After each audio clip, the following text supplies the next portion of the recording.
Olá, pessoal, sejam todos bem-vindos ao episódio 28 do Agrocast FAG. O assunto de hoje é o impacto do percevejo barriga verde no milho safrinha. E para falar com a gente sobre esse assunto, temos uma equipe muito especial aqui com a gente, né, Isa? Tudo bem? Isso aí, tudo bem? Sejam todos bem-vindos mais um Agrocast em parceria com o City Farm FAG. Isso mesmo, equipe Brevante aqui com a gente. Então, já quero apresentar para vocês os nossos convidados de hoje. Aqui o cientista de campo, então, Ademar Stuck, seja bem-vindo. Obrigado, prazer. Prazer, show de bola. O Marcelo também, Streflin, que é agrônomo de campo. Muito obrigado, muito feliz de estar participando aqui pela primeira vez do Agrocast. Seja bem-vindo, Marcelo. E também o João, que já esteve aqui com a gente outras vezes, né? João Paulo Justo, representante comercial da Brevante aqui de Cascavel. Muito obrigado, Antonella. É sempre um prazer estar aqui junto com vocês no Agrocast. Muito bem. Como a Isa falou, parceria aí da Brevante junto com o City Farm, né? Mais um ano. Eu queria que vocês começassem falando um pouquinho da empresa aí, essa empresa que tem 5 anos, mas que já tem um histórico de muita pesquisa, muita tecnologia envolvida, né, João? Sim, a Brevante tem 5 anos de vida e mais de 100 anos de pesquisa, né? E nesses 5 anos a gente construiu uma história muito bonita, principalmente por estar sempre ligado à modernidade, a sempre estar com bons parceiros e sempre buscando trazer soluções e trazer novidades e as melhores maneiras para o produtor. Certo. Simplificar a vida do produtor, né, João? Simplifica. E hoje a gente está aqui, por exemplo, com comercial, com desenvolvimento do mercado e pesquisa. Sim. Então, todo completo aí o time para trazer informações. O time trabalhando em conjunto, né? Isso aí. Exato. E essa relação comercial com a pesquisa, com o dia a dia dos produtores rurais é muito importante para aproximar, para traduzir. Esse é o nosso objetivo aqui também, né? Isso aí, sempre unidos. Essa sincronia entre a pesquisa, desde lá do Ademar, passa pelo Marcelo, vem para o comercial.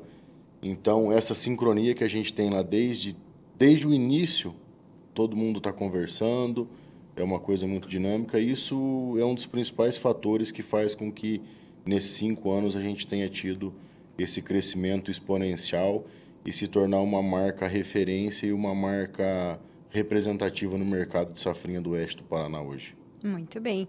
E traz um embasamento técnico, né, para todas as nossas recomendações, né? Então, não são só a equipe de vendas no campo falando com o produtor, né? Hoje o produtor está muito antenado com o que está acontecendo no mundo também, né? Então, se nós não trouxermos uma informação com embasamento científico, o produtor ele não vai comprar aquela ideia, né? Ele não vai colocar, não vai arriscar ou não vai comprar aquele produto, né? Ele vai optar por outras opções. E são várias informações integradas, né? Eu acho importante a gente começar falando sobre isso, porque a tecnologia que envolve o desenvolvimento das sementes, tratamento, todo o preparo do campo, né? E todas as questões relacionadas ao que a gente vai comentar aqui hoje, que é o manejo e a identificação de percevejos, também tem tudo a ver, né? Para o bom desenvolvimento da safra, é preciso que todas as equipes trabalhem em conjunto. Exato. Para a gente entrar no nosso assunto, então, já queria que o Marcelo começasse falando para a gente um pouquinho aí, como é que é essa relação hoje em dia, né, do ataque de percevejos? A gente vai focar na safrinha. Quais são os dados que a gente consegue atribuir aí hoje à pesquisa? Muito bem. O principal ponto que a gente queria trazer é hoje o nosso foco muito grande na cigarrinha. E a gente, às vezes, está deixando um pouco o percevejo de lado em alguns pontos. E aí a gente trouxe alguns dados para mostrar o quanto ainda a gente tem de perda de produtividade pelo percevejo. Lógico, a cigarrinha é um problema atual e muito grave, com certeza é, mas a gente não pode esquecer do percevejo, que a gente deve controlar desde a soja até ele chegar no milho com a população mais baixa, para que a gente consiga manejar ele facilmente no milho. E pensar que quando a gente viu o sintoma na planta do milho, já não tem mais o que se fazer, né? Sempre pensar de forma preventiva contra o percevejo. Então, essa é uma praga que vai migrar da soja e partir diretamente para o safrinha. Como é que acontece isso, Ademar? Essa é uma praga especificamente da sucessão de culturas entre soja e milho. Então, especificamente nas regiões onde é feito milho safrinha, que é a nossa maior safra no Brasil, né? A colheita da soja acontece e muitas vezes no mesmo dia, no dia seguinte, a depender das condições climáticas, o produtor já vai realizar o plantio da segunda safra, que é o milho. Então, esses insetos, essa população de insetos que estavam na soja se alimentando dos grãos, elas passam a se alimentar das plantas recém-emergidas de milho. Então, esse é o principal problema, porque ela está no período mais crítico para a cultura. Uhum. Em decorrência desse período curto entre colheita da soja e plantio da safrinha. Isso aí. Acho que é importante a gente começar também já destacando como que a gente vai identificar o percevejo barriga verde. Como que o produtor ali na lavoura ele vai saber que tem a presença. Uhum. O percevejo barriga verde é um percevejo bastante pequeno em comparação ao percevejo marrom da soja. Ele apresenta a característica de ter a barriga verde, como o próprio nome já sugere, né? Mas a coloração do dorso dele, ou seja, das costas do percevejo de maneira grosseira, ela é basicamente uma coloração cinza, um pouquinho amarronzada. Então, ele é bastante difícil de visualizar se você estiver só caminhando no campo. Então, para identificar ele no campo, a gente precisa se abaixar realmente, olhar próximo ao como das plantas, porque ele também tem o hábito de se alimentar no colo da planta, a nível do solo. Então, ele não caminha sob as plantas para se alimentar. Uhum. Ele se alimenta e se abriga na palhada. Então, Sim, ele fica já bem na superfície ali, sobre a palhada. bem na superfície. Então, ele se difere do percevejo marrom da soja, porque ele é menor e apresenta essa característica da coloração verde na barriga. E o marrom da soja ele é maior e apresenta uma coloração uniforme marrom, todo o corpo, tanto na parte de cima como também na parte de baixo. Uhum. E, João, a gente aqui nos bastidores, a gente conversava, né? É preciso tomar uma atitude muito rápido, porque ali, logo no início do desenvolvimento da cultura do milho, é que ele vai ter o seu principal impacto, né? Exatamente. Uma recomendação nossa é que quando se faz a semeadura do milho safrinha, a gente já consiga estar monitorando, olhando e fazendo esse tipo de análise que o Ademar falou, às vezes olhando numa planta daninha que eu tenho ali, onde pode servir de abrigo, porque a soja já estava seca, então ele não consegue mais se alimentar do soja, ele vai procurar um alimento alternativo até a emergência da cultura do milho safrinha. Então, se eu tenho ali, por exemplo, uma trapoerava, eu posso olhar ali naquela moita, ver se eu tenho presença do percevejo. E assim que o milho começar a emergir, que a gente chama de fase palito, é o momento de eu entrar com a minha primeira aplicação para que eu consiga realmente atingir o melhor controle de percevejos. Então, logo de cara, emergiu o milho, Isso, é o mas momento é de sempre aplicar. bom frisar que para que a gente faça isso é necessário se fazer o monitoramento e fazer a amostragem no talhão todo, para que eu realmente tenha certeza de que tem a presença do inseto na lavoura. Inseto. Isso, a gente conversava também aqui, né, produzindo o nosso roteiro, para falar sobre aquela questão da quantidade de insetos também, né, desse nível, então, nível de dano econômico, o nível aceitável dessas pragas para já entrar, mas o João está comentando aqui com a gente.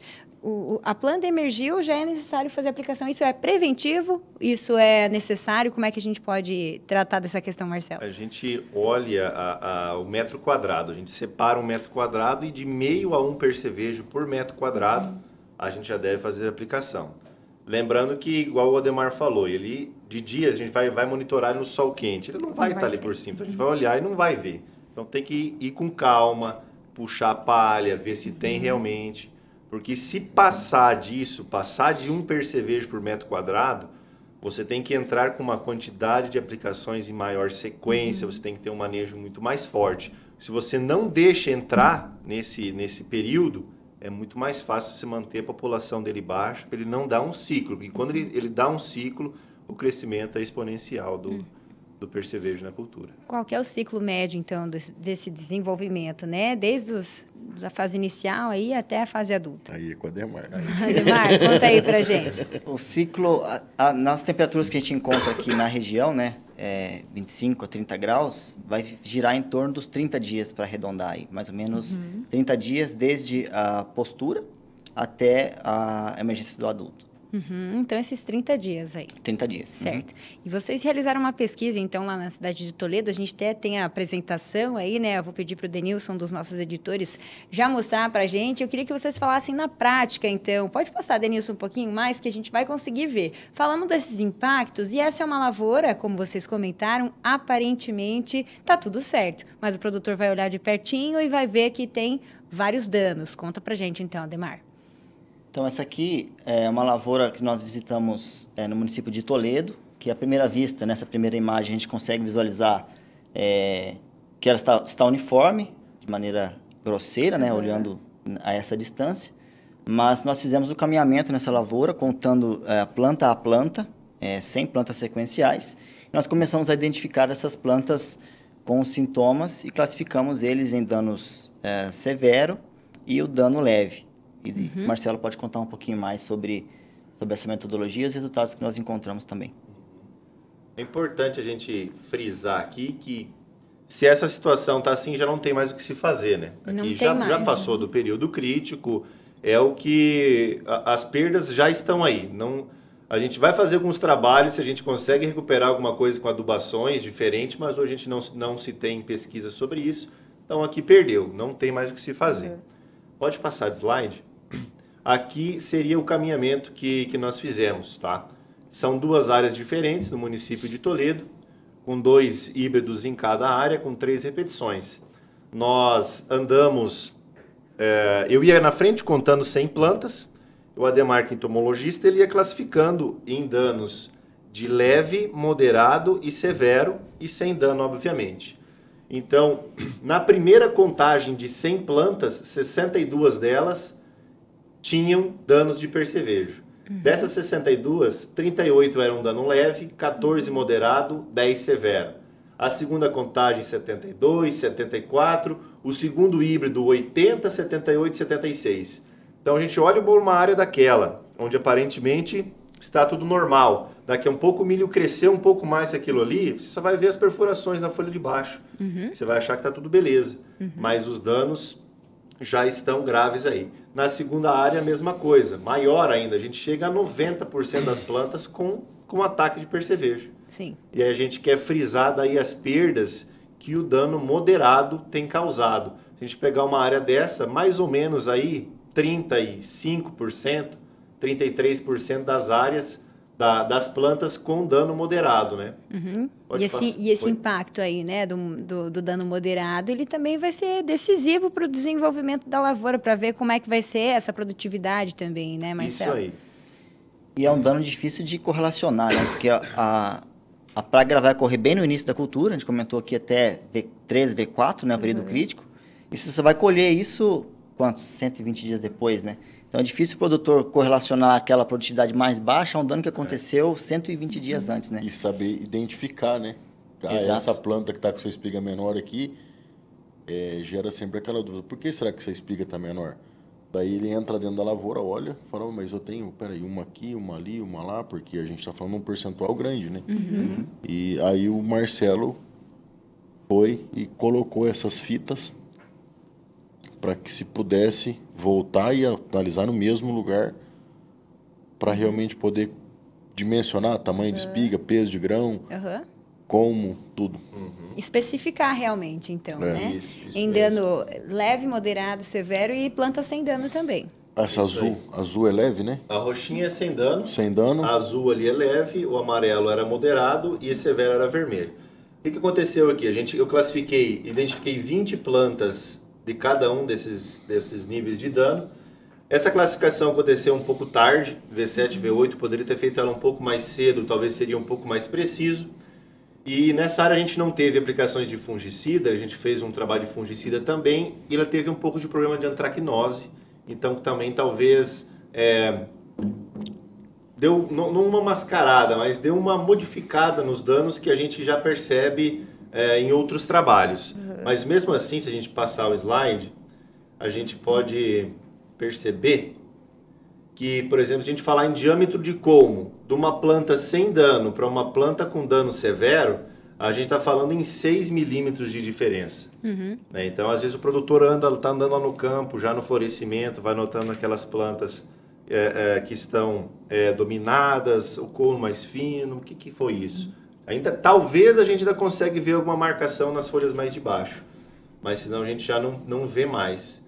E aí o que isso impacta também? Um colmo mais frágil, quebramento posteriormente, dá um vento, a gente não sabe o quanto disso aqui tá refletindo em qual camada realmente do colmo, se é na parte de maior resistência, se é na parte mais interna, né? Então, são problemas graves. No outro slide, a gente vê a diferença de produtividade. Olha só. Por exemplo, de dano moderado, aqui a gente teve 343 grãos por espiga, na média, e no sem dano, 505. Então, se pegar esses dois, a gente tem um incremento aí de 32% no número de grãos. 32%, olha só, né? Na prática, a gente consegue ver assim, fica ainda mais assim, na cara, que são impactos decisivos, realmente. E aí a gente está falando da área com 30% de plantas nesse modelo aqui, né? Sem contar o severo, sem contar o leve, que também são E o são como críticos, também, né?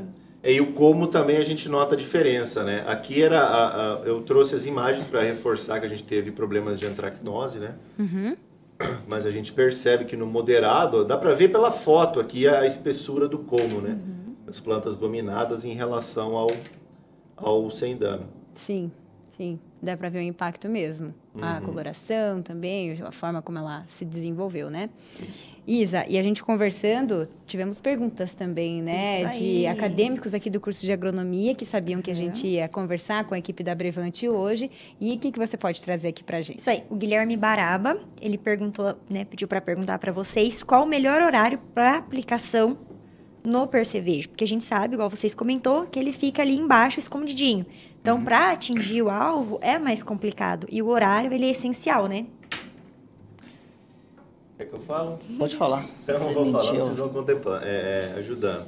Como a gente comentou, a gente está plantando isso aqui em janeiro, fevereiro, então sol muito forte. Então o percevejo ele vai se abrigar, ele também é filho de Deus, né? Então o que a gente fala? Primeiro horário, primeiras horas da manhã, final da tarde. Que cuidados com o horário da manhã? Principalmente orvalho. Tem produtos que se aplicam que são muito bons para o controle de percevejo, mas eles têm uma boa afinidade com água também. E se a gente tem muito orvalho, eles são lavados. Eu faço uma pós-graduação agora e o professor até nos trouxe informações também que ele vem testando aplicações noturnas. Que ele anda muito pela lavoura à noite, mostra que o percevejo estava por cima das plantas, Sim. bem ativo. Também seria uma alternativa interessante. Mas se não é nesses horários, né, Demar? Início do dia e final do dia, né? Exato. Basicamente, o horário mais fresco, né? Pensando no próprio percevejo, porque ele vai estar desabrigado, e pensando na tecnologia de aplicação em si, né? Se você aplicar muito no meio do dia, com umidade muito baixa, você vai ter uma evaporação muito grande da cauda, e ela não vai atingir o alvo, que nesse caso é o percevejo, né? Então tem que cuidar com os horários mais quentes do dia, principalmente. E Ademar, você frisou o percevejo barriga verde, é o que a gente vem falando aqui. E a diferença dele para o percevejo marrom, que tem esse impacto maior sobre a soja, a gente tem até uma diferença, né, do impacto dele. Vou pedir para o Denilson passar o slide.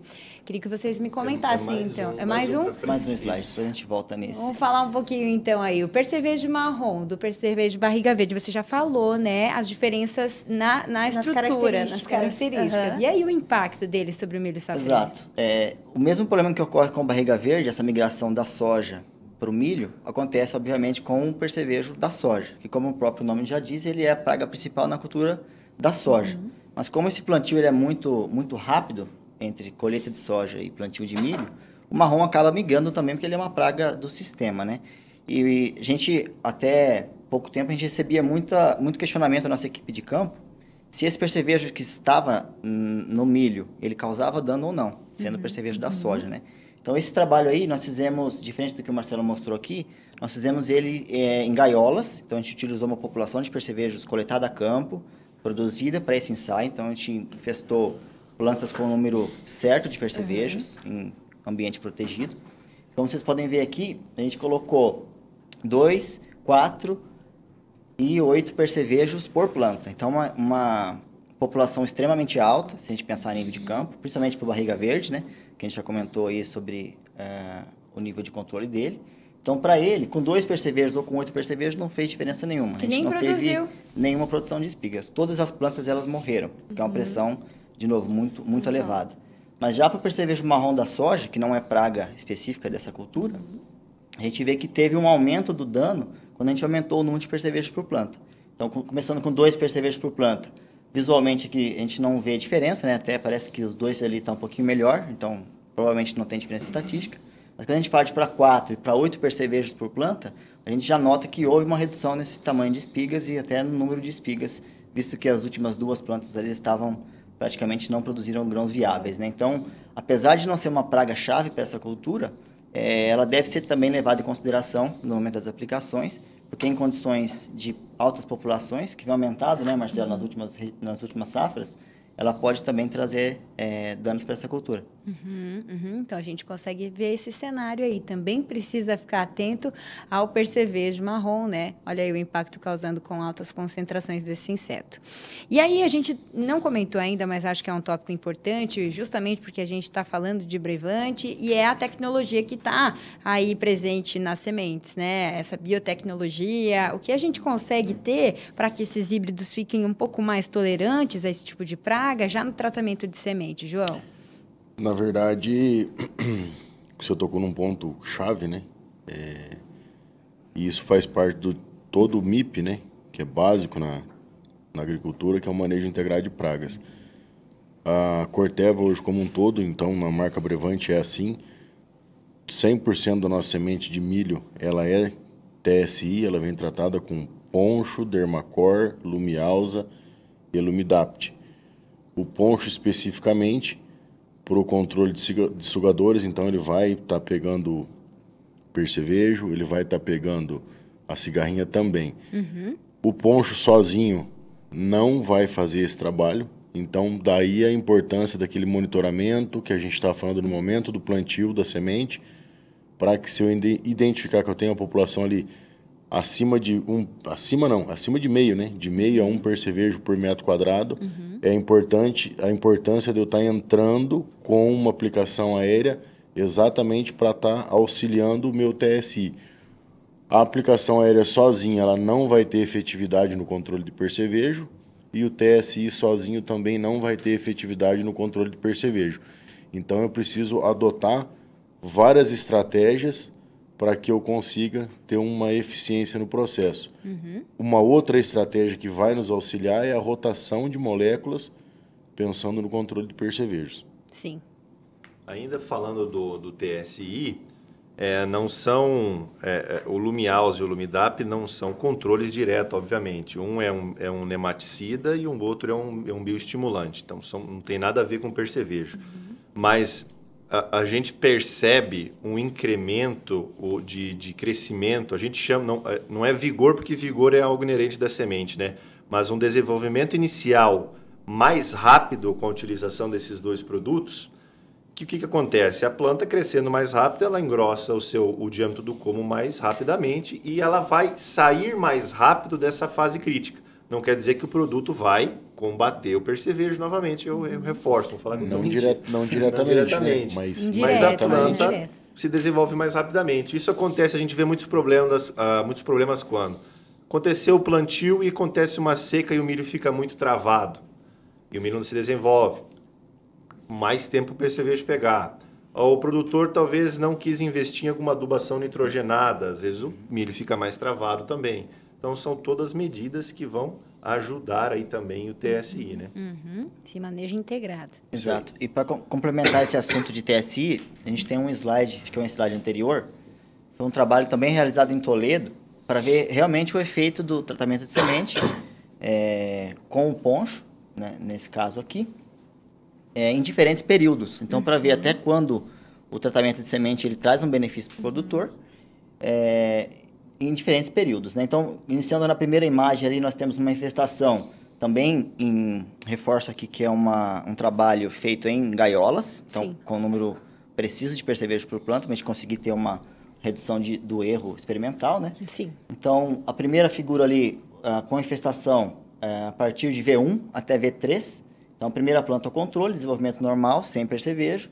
A segunda planta, a planta do meio, com o TS e a terceira planta sem o TS. Então, a gente vê nitidamente uma diferença da planta com e sem o TS, mas ainda assim, a planta com TS ela está um pouquinho menor do que a planta controle sem nenhum percevejo, né? Então, acho que casa bem com o que o João comentou, que só o TS sozinho não vai resolver o problema. Ele precisa, sim, de um reforço da parte aérea. E aqui a gente está falando de 2 percevejos por planta. Sim. É uma pressão também bastante alta. Uhum. Se a gente avançar um pouquinho para o segundo nível de infestação ali, de V1 a V5, a gente vê que as plantas ficaram sob o contato do percevejo por 14 dias. Sim. Então, ali a gente já vê uma redução muito maior no porte. Uma grande diferença ali, né? Exato. Discrepância entre as plantas.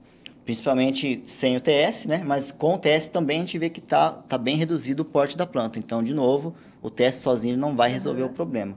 Quando a gente começa a avançar de V1 a V7 também, o dano fica um pouco mais pesado. E a partir de V3 a V5, V3 a V7 e V5 a V7, a gente não começa a ver mais tanta diferença. Sim. Por quê? Porque a gente já passou o período crítico para o percevejo. Então, ter o TS ou não a partir desse momento, não vai fazer tanta diferença. Mas não é o que acontece no campo, né? O percevejo sempre ele vai estar logo no início. Então, o TS ele vai fornecer esse suporte para os produtores até 14 dias no máximo, mas a gente precisa sim desse reforço com aplicações, pulverizações aéreas. Então, como a gente viu aí, né, foco essencial aí no início do desenvolvimento das plantas, e é um momento que o produtor tem que ficar mais precisamente atento ali no campo, então.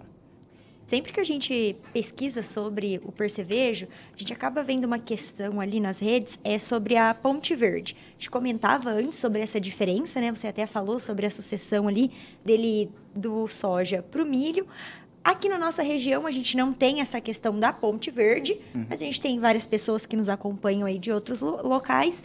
E em São Paulo, você falou que via muito essa questão, né, João? Você pode explicar para a gente como que acontece?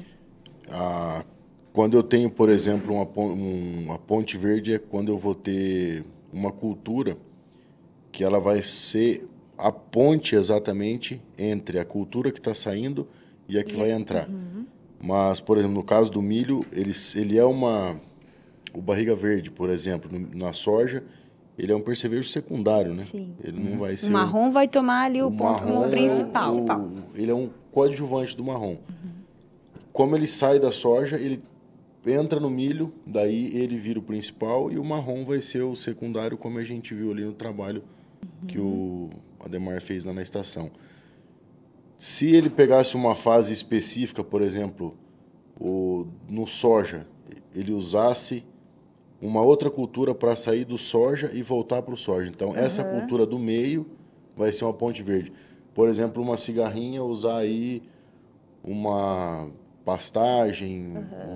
Ou até plantas, né, daninhas, que possa abrigá-las. Para esperar o milho voltar, porque a única cultura que ela vai realmente se alimentar e se reproduzir é o milho. Então, é quando o inseto utiliza uma outra cultura para esperar voltar a qual ele se reproduz. Isso vai ser mais ou menos a ponte verde. Isso. É bacana a gente falar sobre isso para a gente não errar, né? Que aqui na nossa região, então, a gente acaba tendo essa sucessão e não a ponte específico. E um ponto que dá para frisar também é que, assim, quando a gente vem aqui no estúdio tal, falar em fazer monitoramento, em ver isso aqui, tudo é muito fácil, tudo é muito tranquilo, mas na prática a teoria é outra, né? Sim. A gente viu aí o que aconteceu, por exemplo, o ano passado no plantio do milho. A gente teve um período extremamente chuvoso. Exato. Que foi um Deus nos acuda para que a gente conseguisse tirar a janela soja apertada da lavoura. A janela já estava apertada. O pátio de máquinas, por mais que ele seja grande, eu tenho uma equipe extremamente eficiente para fazer essa condução dos trabalhos no campo. Num ano como foi o plantio da safrinha que a gente colheu agora, terminou de colher, isso muda um pouco o cenário. Então, aí a coisa muda de figura, mas sempre frisando que o principal é olhar, porque a gente viu ali que até V3, V4 é o período que ele vai estar causando um dano econômico e depois controlar vai ser só para baixar a população, porque é o dano que ele tinha que fazer. Então, às vezes, a gente precisa aproveitar algum momento para... me sobrou ali um tempinho, vou correr, olhar, fazer esse monitoramento para realmente eu conseguir cuidar no começo, porque depois aí eu vou cuidar bastante da cigarrinha, Sim. que vai ali até V10. Então pode ser que, por esse motivo de a gente ter tido uma safrinha, um plantio de safrinha tão atropelado quanto foi esse de 2023, que a gente tenha visto no campo o percevejo voltar a tomar a proporção que ele tomou, exatamente porque no início eu não conseguia controlar, porque o clima não deixava, né? Eu tinha um fator climático, Sim. um fator de janela de plantio encurtando, então eu tinha que socorrer o que eu podia, tirar a soja da roça, socorrer o que eu podia, e aí a gente voltou a enxergar e o que essa praga pode causar na cultura do milho safrinha. Uhum. E ele é um dano muito silencioso, né? A gente fazendo esses trabalhos em gaiola, se a gente faz a infestação, vai no dia seguinte, ou 2 dias depois, ou 3 dias depois, que a gente já sabe que realmente tem percevejo na planta, a gente ainda não consegue ver os danos na planta visualmente. Sim. Então a gente começa a ver alguns sinais de dano a partir de 4 dias que o percevejo está realmente em contato com a planta, porque ele precisa... o dano dele, ele é um inseto sugador, né? Então Sim. ele coloca o estilete na planta, injeta uma toxina, e o efeito dessa toxina que vai causar os sintomas que a gente visualiza.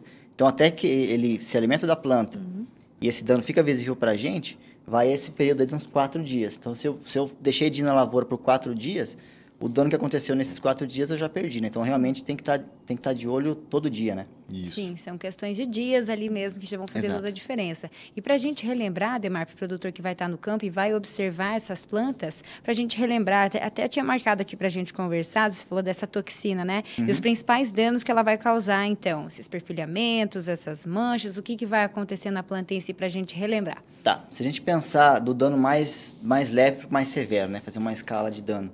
Os danos mais leves vão ser só pontuações na folha, que muitas vezes não tem nem o halo ainda amarelado. Aí, quando ele se alimenta por um período mais longo, naquela mesma posição da planta, ele já causa uma necrose, que é um furo na folha, e esse furo ele vai ter um halo amarelado, que é como se fosse um anel, uma borda amarelada ao redor do dano, que vai diferenciar de um dano de um inseto mastigador, por exemplo, uma lagarta, né, que ela come o tecido, não forma halo ao redor do dano. Então, essa característica do halo amarelado é uma das características que a gente identifica como dano do percevejo. A simetria do dano também, porque ele se alimenta na planta quando ela ainda está fechada, encartuchada, faz um furinho. Quando essa folha se expande e se abre, esses furos eles vão estar sempre formando uma linha simétrica na folha. Então, esse também é um dano característico.